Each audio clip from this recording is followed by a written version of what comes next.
આજની સામાન્ય સભામાં 23 પ્રશ્નો હતા અને આજની આ સામાન્ય સભામાં આજે વિચારતી વિમુક્ત જાતિના દીકરા દીકરી માટે શિક્ષણ સહાય માટે 20 લાખની જોગવાઈ કરવામાં આવી।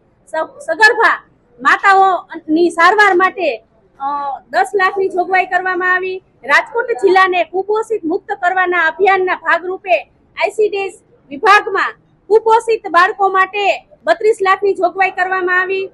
તળાવો અને બંધિયારણની નહેરો માટે 35 લાખની જોગવાઈ કરવામાં આવી।